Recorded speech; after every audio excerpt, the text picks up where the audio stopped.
Assalamu alaikum and good afternoon, evening, depending upon where you are. This is Dr. Aminah Al-Deen with Muslim Network TV and Critical Talk. And I'm going to be talking about a lot of critical things, but also some new collaborations that Dr. Kameelah Rashad has made since we last talked with her. In addition to being the founder and president of the Muslim Wellness Foundation, she is now a, I think, visiting assistant professor in psychology and Muslim studies at Bayan Institute Graduate School in Chicago. This is a relatively new collaboration between Chicago Theological Seminary and Bayan, but we're going to hear more about it. And I have so many things on the agenda of Muslim mental health, and she just gave me a spark, and I want to talk about things we don't talk about. So, Salaam Alaikum, Dr. Kameelah. Wa alaikum salam, Dr. Al-Deen. And I've already told you this is a family friendly show. So if your daughter wants to periodically join us, she is more than welcome. And as a mental health uh, patient, I will say that you smile at her. Welcome. Well, thank you for that. It's always a pleasure to speak with you. Yeah. So I want to first, before we dig down deep, is to go into what you'll be teaching and your collaboration with Bayan and what you're going to give them. Uh, go tell us Yeah. about. Well, several exciting things, inshallah, will be happening. And assalamu alaikum to everyone who's tuning in or maybe viewing later. Um, Several things. Muslim Wellness Foundation, which was founded 10 years ago, so it's been a whole decade. We're really excited that the direction that we're going now is really talking more explicitly about the impact of oppression, of white supremacy, of anti-Blackness, of racism on mental health. And so our approach has always been to be very systemic and to think about all of, the holistic sort of environment context in which people live, and that impacts their mental health. So this is sort of beyond just simply thinking about, the individual vulnerability, maybe family history, but also thinking about, we're living in the middle of an historic pandemic, right? And so that's also impacting mental health and changing people's lives like in fundamental ways. So we're always looking at trying to understand the intersection of race, religion, of identity, of community, on how people experience wellness. And so for Muslim Wellness Foundation in the 10th year, one of the major new initiatives we've launched is called the Omar Ibn Said Institute for Black Muslim Studies and Research. And this sort of consolidates all of the Black Muslim health-focused efforts that we've done over the last 10 years.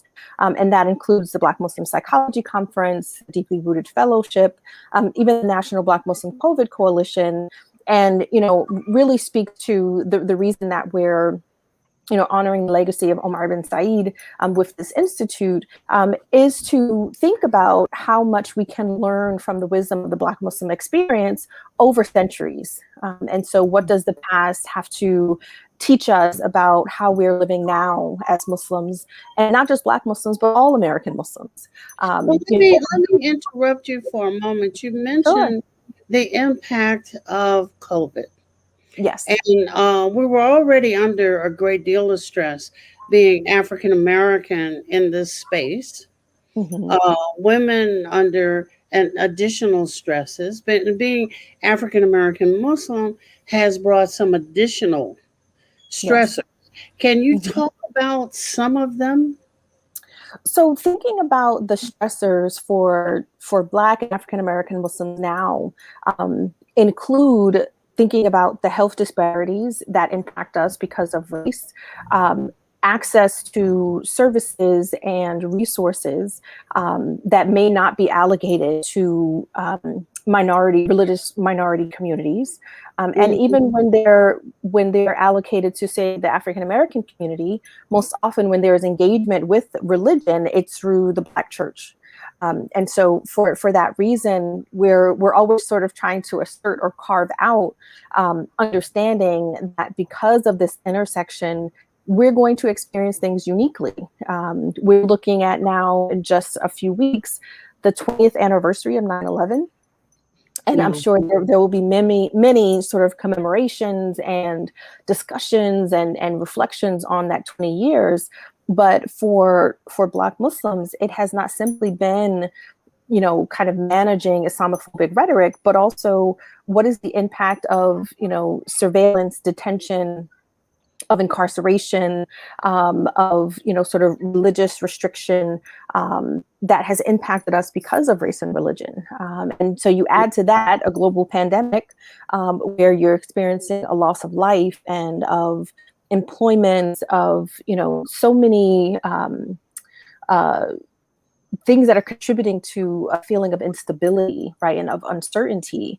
And so even if under the most, say, just baseline, or, kind of found, where were people before the pandemic began, right? Sometimes we assume that everyone was just fine, and then all of a sudden we Right, experience right, this health right, crisis.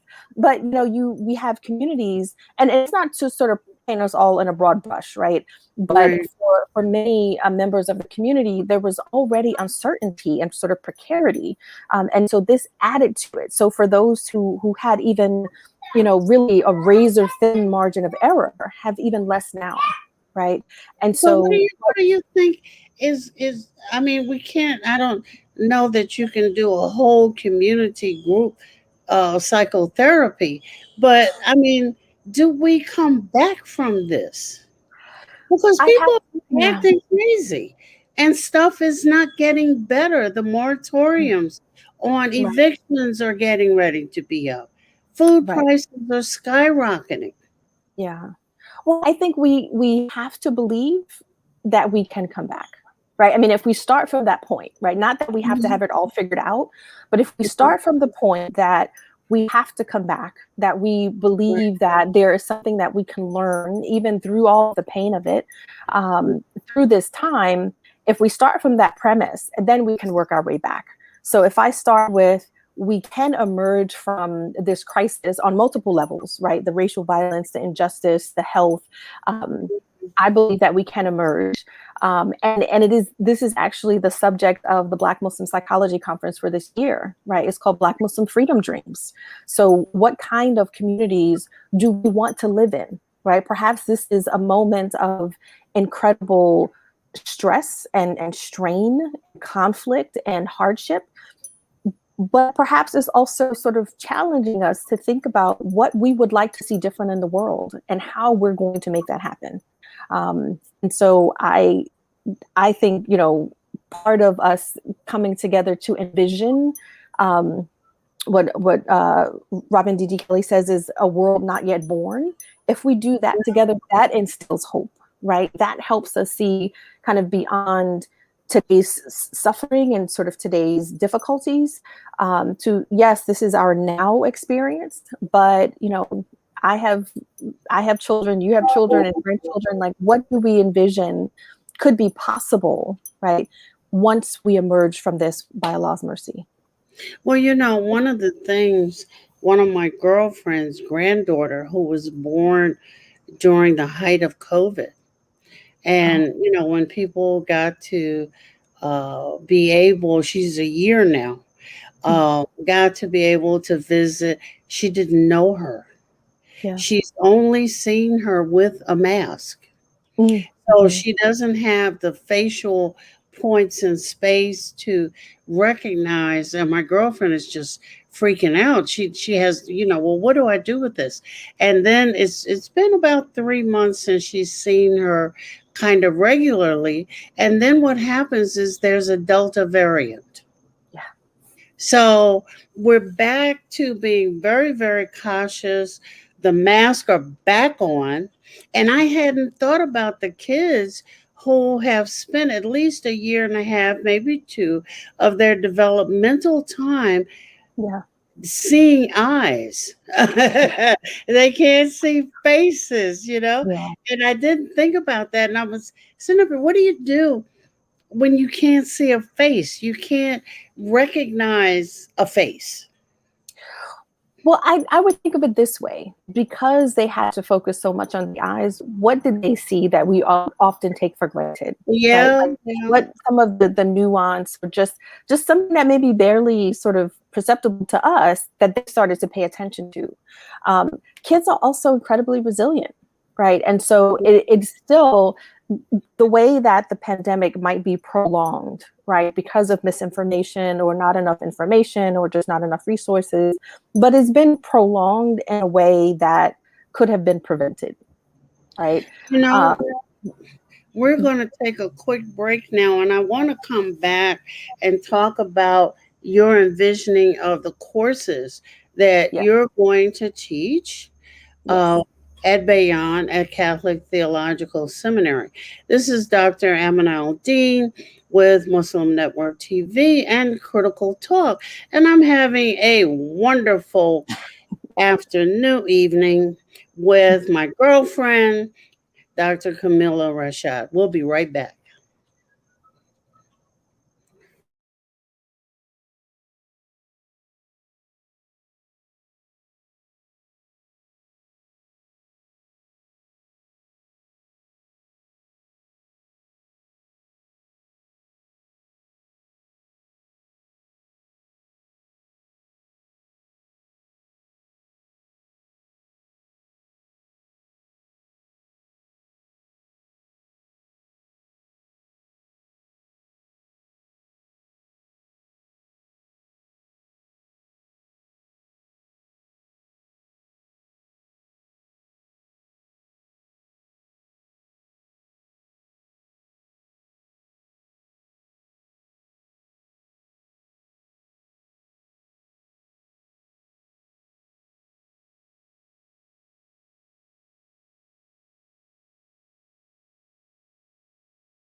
This is Dr. Aminah Al-Deen with Muslim Network TV and the program Critical Talk. And we're talking today about mental health, and especially in the African American community, with Dr. Kameelah Rashad, who is recently appointed an assistant professor at Bayon at Chicago Theological Seminary.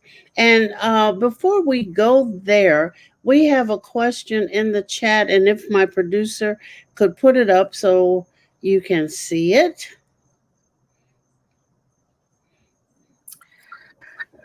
So the question is, what about kindergarten's attitudes about school? My grandchildren, 6 years old, are ambivalent about school. Any thoughts on how to help them? So I actually have a soon-to-be kindergartner. He is 5, and he is scheduled to start school at the end of this month, in just 4 weeks. I think the before we help our young people, especially the little ones, is thinking about what our fears are, right? So even if we're trying to be like very reassuring and kind of express kind of give them things that they can look forward to or express some reassurance, like we have to actually believe what we're saying. And so at times we have to acknowledge where we still have a lot of fear. We have a lot of confusion and anxiety, and we can provide reassurance and honesty, right? And by that, I mean, even just acknowledging to saying, this is a really big step. And, are you a little afraid? I'm a little scared too. Let's talk about what we're afraid of, right?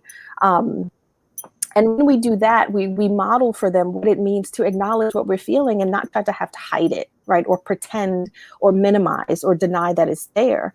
And once we do that, we can have a more open conversation. I mean, again, with a 6-year-old, you can still do this, right? They're very, very intelligent. They observe everything, right? More than sometimes we want them to. Yeah, exactly. but to say, there has been a lot of changes, and things have been things have been a little, weird, or, kind of using their language to describe what it's like for them.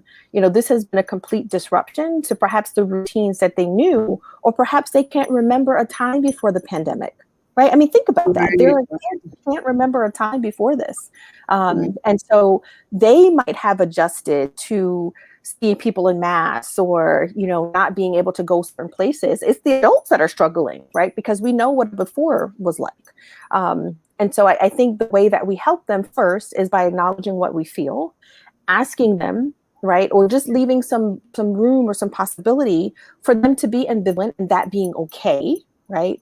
And to also say, let's see how this goes. Right? Let's talk about what first day of kindergarten might be like, and then really like having those conversations with children, right? That allows them to say, like, I don't like this, right? And it doesn't mean that it doesn't mean that you failed, right? I think a lot of parents and sort of caregivers, we want our children to always be happy, right? We want them to always be content. We want to protect them.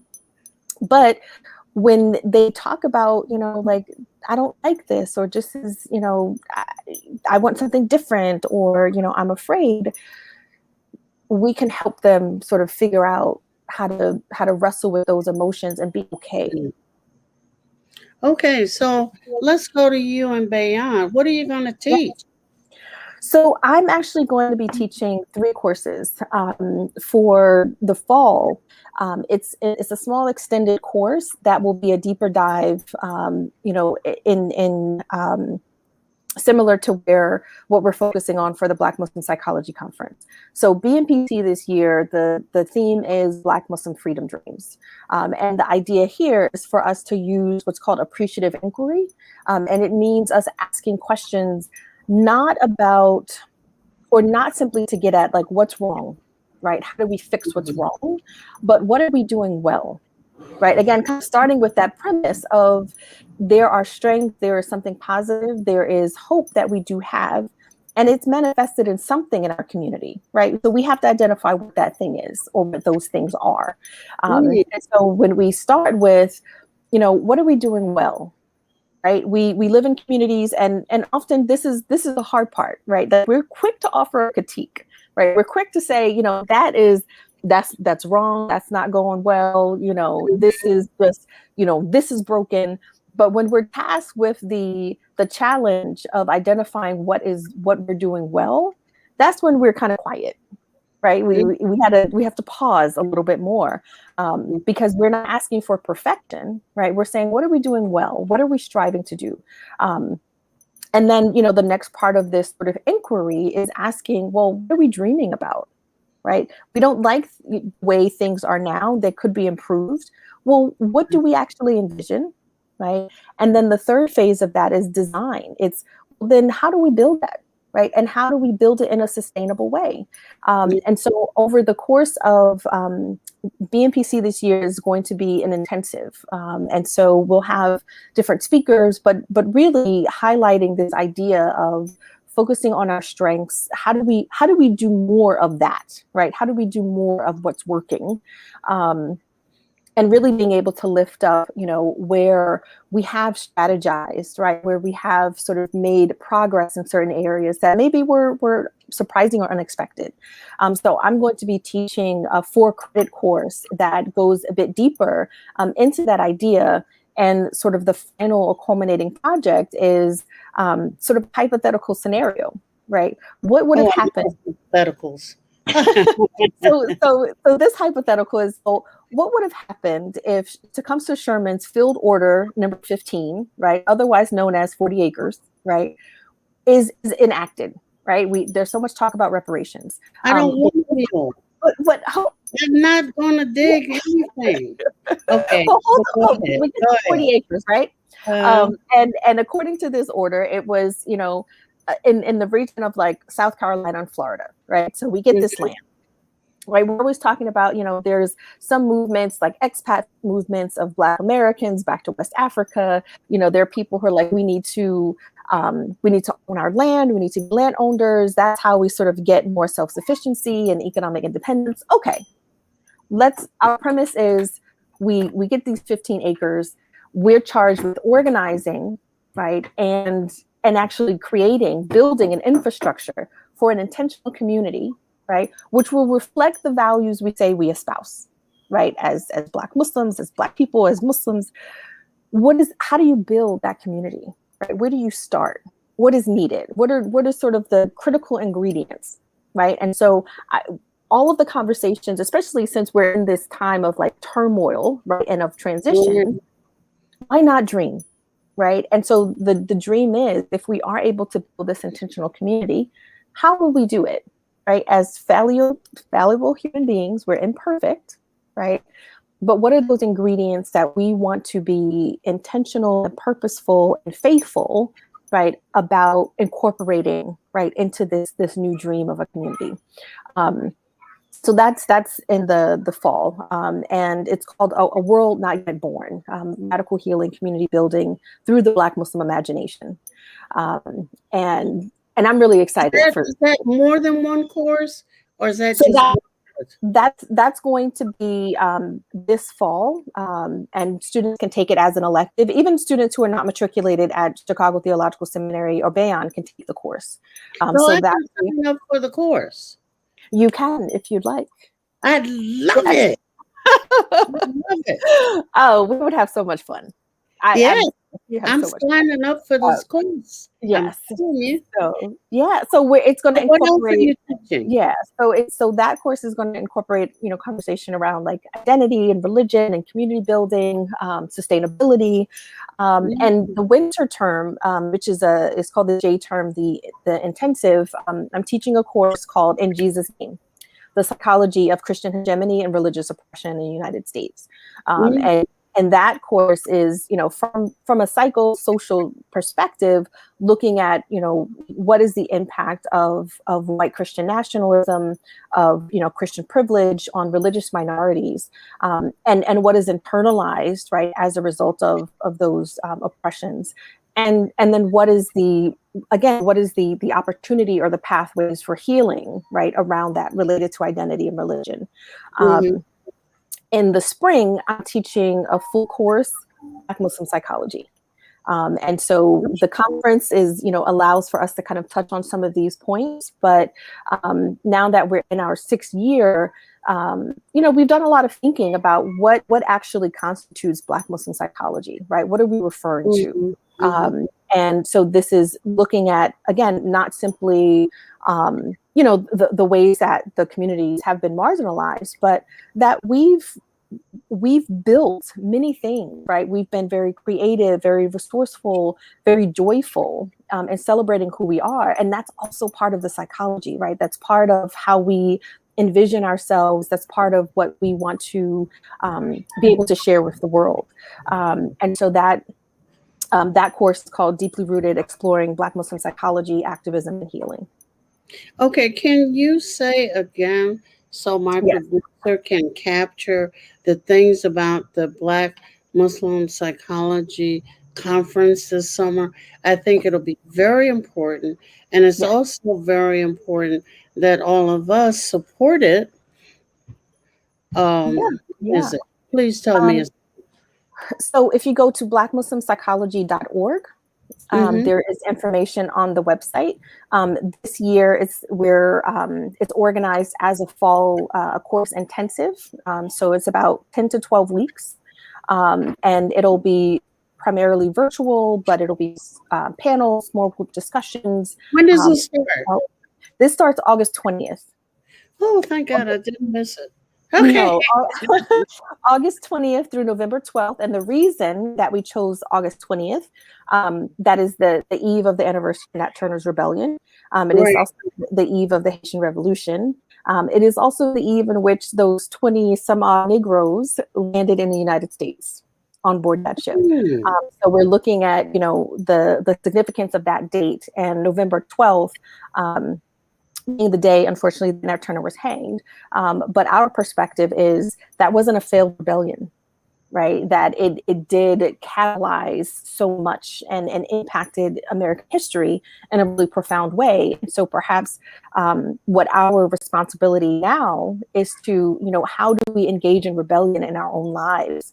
Even if that is to reject white supremacy, that is to reject, anti-Muslim bigotry, we have to do that internally, right, within our own psychology, before we can really be as effective out in the world as we would like. And to just imagine possibilities, right? Just, without restriction, just to kind of delve into the spirit of creativity, of possibility, so that we can kind of emerge from this time in better ways, hopefully. Okay, we're going to take another break, and I want to come back and dig a little deeper in some things that you can think of positive ways that we can discuss them that would Mhm. make our communities healthier. This is Dr. Aminah Al-Deen for Muslim Network TV and Critical Talk, and I'm having one of my rare, but oh my God, so honorable times with Dr. Kameelah Rashad. You don't know how hard this woman is to catch, but she's up the road from me. I will just show up on her door. We'll be right back.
This is Dr. Aminah Al-Deen, and we're really talking about mental health and the positive things that we do and the things that we now have time to do better with Dr. Kameelah Rashad. Um, I need a 2 hour program, so maybe I'll just have a seminar and get it on. But we do a lot of things better, but there's some pinpointed things that Dr. Deborah Majid pointed out to me that never are said on the member. We want to have healthy families. We want to have great relationships, but we don't work on them with an impetus and a direction Mm. from the imams. And so, and part of this COVID time, I cajole some of my colleagues to write a thing on marriage and divorce, but there's so, and that we need to say more, and we're going to work on saying more.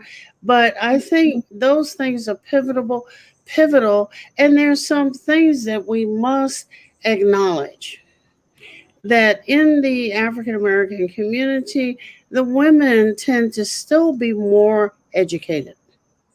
Mm. Um, they tend to have the potential to make more money. And even when men are well educated, the society in both feet comes down on them so that they're sometimes not able to realize that potential. And I'm wondering, how do we first pick a couple of things Mm. that we can work on with this healthy family stuff? And one of the things I know is good communication. Yes, absolutely. So, well, I know you got a lot to say. Mhm. Yes, I do. You know, I first two things that first came to mind when you started to speak is that the imam can provide certain kind of direction, but we Mhm. also have to be open to um, where else can we find sort of sources of wisdom, but also strategy, right, for Yep, how we can have the type of families that we say we desire. right. Um, and I think maybe as a precursor to thinking about communication is thinking about emotional intelligence, right? Yeah. Like how were we taught to? And this is what I said when the viewer asked the question about the 6-year-old in kindergarten: is do as adults, do we feel that we have a good grasp of emotional language to describe the kind of experiences that we're having internally? Right? If Right. we're constantly saying, well, I'm just so upset, I'm just so angry, right? I'm so mad. Well, maybe the person is really embarrassed or feeling humiliated, right? Maybe they're feeling disrespected. Maybe they're feeling betrayed, right? And so when we don't have a even sort of proficiency in a language that would allow us to even explain or share with someone what we're feeling, then we're going to have, right, many more sort of communication difficulties than if we were able to sort of identify. And so when we're teaching emotional intelligence, right, that includes self-awareness, right? What am I feeling and why? Right. And so many arguments happen because people don't know how to answer that question, right? Perhaps the reason that you're upset is not because of, say, what your partner has said or partner has done, but it's triggered something within you from earlier, right? Maybe from a prior relationship that is unresolved. And Mm-hmm. and now it is playing out in this present scenario, right? Mm. So if we're able, and I think more so when it comes to emotional intelligence, talking about that with men, right? Because we're also kind of playing into some of these tropes around men being stoic and providing for their families, and maybe the mom does the nurturing and the affectionate caretaking. Well, one, that is not even what we know of our prophetic example. Yeah. Yeah. Right? I'm trying to Um, say, I don't know where that came from. Ozzy and Harriet or somewhere. Well, I mean, it comes from a very sort of white Western centric Yeah. kind Yeah. of, idea of, what men are supposed to be. And so I think the challenge that we have specifically as Black and African American Muslims is that we've internalized so much that we haven't recognized, right, or identified as problematic, right? So it falls under sometimes the guise of, well, this is sort of the proper way we're supposed to be Muslims, right? With sort of, these sort of religious gender roles. And it's like, well, no, because of the context in which we live as Black people, maybe both partners have to work, right? People Yeah. have to contribute, right, to the economic stability of the family. And what I would say is that we need to decide how we want to structure and organize and run our own families, and think about how we reject those things that actually do not serve us well, right? But we cling to for many reasons. And so if we think about communication, emotional intelligence, and also that the traumas and the mental health issues that plague our families, we have to be very honest about, right? We're talking about generations, perhaps, of just, even if it's just disappointment, right? Yeah. If it's, And loss. and loss. There's Absolutely. murders and incarcerations and all kinds of things all around us. Yes, Mm. absolutely. And I don't, part of, I think, the emotional intelligence for us as Black people, as Black Muslims, is recognizing that the loss doesn't mean that we're defective or that we failed, right? The Right. losses we've experienced are a part of like the systematic oppression that we've had to endure, and we also decide, right? And I've come to a place, especially in the last, even in my own changes in my life over these last 18 months, is we can both acknowledge what has happened to us that is beyond our control, right? Yeah. And we can also decide, like, what do I do with this moment and the agency I do have, right? Yeah. Do I decide that, yes, I'm going to recognize how painful the losses are in my life, and I'm going to decide that I will turn to Allah subhanahu wa ta'ala. I will decide that I will be more vulnerable with my friends so that I can get the support that I need, Right. that I will be more honest with myself about maybe expectations that I had set that maybe were actually not feasible. So they needed to be scaled back, right? So I think with our communities, part of it is acknowledging what has been outside of our control, what has been painful, what has been traumatic, and where we also have the possibility to decide that we want something different for ourselves, right? Mm.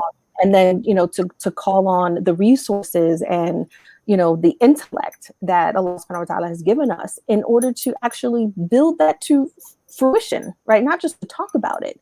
So if we're saying we want healthy families, we want healthy children, well, it starts with doing a process of like self-reflection and inventory, right? To Right. say, well, again, what are we doing well? Yes.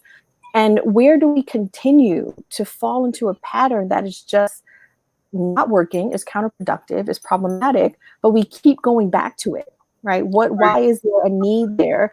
And perhaps the need is to avoid, right, acknowledging the grief and the loss and the trauma. So we want to pretend. But we have to be able to, I think, hold both the systematic impact, right, of what we're facing, and then where is their personal agency that we have to start making different decisions and being, I think, more strategic, right, about what we're emphasizing in our communities. And it really, I think the shift has to be around wellness, emotional intelligence, around conflict resolution, right? Around learning how people take responsibility for themselves, right? And the decisions that they make and how they impact other people. So I think we have a lot of work that we can do, kind of on our insides, The simultaneously. hard work. Yeah. Hard work. Yes. Yes. No. Yeah. Interesting. Yeah. Say one more time about this Black Psychology Conference. I don't want people to Yeah. forget this because I'm Yes. straight from this program to my computer and put a dingy and how much it cost. And as outsiders, you said 12 weeks? So the intensive, and it won't be like weekly, every week that you have to sort of log in. I think people are a little fatigued with, having to, log into Zoom and whatnot. But what we're going to have on August 20th, a webinar that gives people, more of an understanding of this concept that it's a challenge, right, for us to sort of think about what are those freedom dreams? What is the world that we want to imagine? What is the communities, right, that we want to be a part of? And what do they look like, right? And so moving from sort of theoretical, like, I know that there's a community in which I can, the question that we ask is this, right? Imagine the year 2041. That's 20 years from now, right? You are a member of a community that you love, right? That it brings you joy. You're so proud of it. What about that community, right, makes you feel proud, right? Why is it a community that you feel like you belong to and that every person is treated with compassion and respect and love, right? Okay. How would you describe that community to someone else, right? Imagine that you're there 20 years from now. And so we're starting from that. So on August 20th, we're going to have a full discussion, right, and really challenge people to think about possibility. And perhaps for some, that is thinking that they want to do about it. So they may not want to sign up for the intensive. There will be subsequent discussions that we have to really kind of nudge people to think about, the world that could be, right, and what work it will take in order for us to get there. So Black Muslim Psychology. How much? So for that webinar, right, for the one sort of evening webinar, the registration will be about $15, right? That's dirt cheap. Well, because we want to invite people in, right? Some people may be a little skeptical. We don't know what this freedom dream thing she's talking about. So, I just want to hear a little bit more. I'm going to tell everybody. So for the intensive, and this will include, we're going to be inviting a lot of scholars, but also just community members, right, to have discussions. This is not just, the supposed sort of learned people, just telling other people what they should do or what they should think. We want to invite people into discussion, and we really wholeheartedly believe that everyone has something of value to contribute. So over the course of this 10 to 12 weeks, that intensive, the BMPC 2021 Fall Intensive, the cost of that registration will be $250. So that was, well, because we know it's like group therapy. I think it will be. So we want people to feel that every single year of the conference, right? Our price point has been, how do we invite as many people in as possible? Right. But we also want it to be something that you're committed to, right? That you're saying, I'm going to invest in this time and in this experience. Right. So, so that's where we are for this year. And the details about the registration, the 1 day sort of webinar and the intensive, that's going to go live, inshallah, this week. So we want as many people to come along with us, we said, on this journey. And I think it will be therapeutic. The website is blackpsychology.com. blackmuslimpsychology.org. blackmuslimpsychology.com. And .org. Muslim Psychology, blackmuslimpsychology.org. Oops, I did it. I messed up. Well, your producer has it right. .org. As usual, on the rare occasion that I can catch you, we have run out of time. And I'm going to try my best, and I hope that those that are listening get on blackmuslimpsychology.org and join me in learning something. Probably the test I will stress. Anyway. Well, but even we will even imagine a different way, right, of assessing learning. Yeah. So we don't have to stress about tests. There you go. But we want people to really think about this idea of, imagining what, Lucille Clifton says, we cannot create what we can't imagine, right? And so as much as we say we desire to be in community and to be in healthy communities and families, if we've not given enough thought to what that might actually look like, Mm-hmm. we're just gonna replicate what we know, right? Okay, Problems so and all. your courses at Bayon are going to be virtual also? How? The winter, well, this fall and winter will be virtual. Next spring, Okay. it's so actually it depends, right, on what's happening in the Yeah, world. yeah, whatever. It's Yeah. happening. So how can we not enrolled in Bayon take some of these courses? So the option is called Distant Scholar, Okay. so for those that want to matriculate into this fall course, A World Not Yet Born, we're focusing Mhm. on the Black Muslim imagination, Yeah. and also for the winter, I'll be teaching Christian hegemony and religious oppression, and then the spring, Black Muslim psychology. There's an option called Distant Scholar. So Okay. I'm going to find the link for that, and I'm going to send it over to you. So folks who are interested, they can go to the Chicago Theological Seminary sort of Website. schedule of courses website, so schedule of courses, and those should be up there. This has been too darn short, as usual. I want to thank Dr. Kameelah Rashad for some insightful stuff. She No, does too much. no. I don't know. We need to clone her. This is Dr. Aminah Al-Deen from Muslim Network TV and Critical Talk, and the talk hasn't been long enough. Salaam No. alaikum. Wa alaikum salam.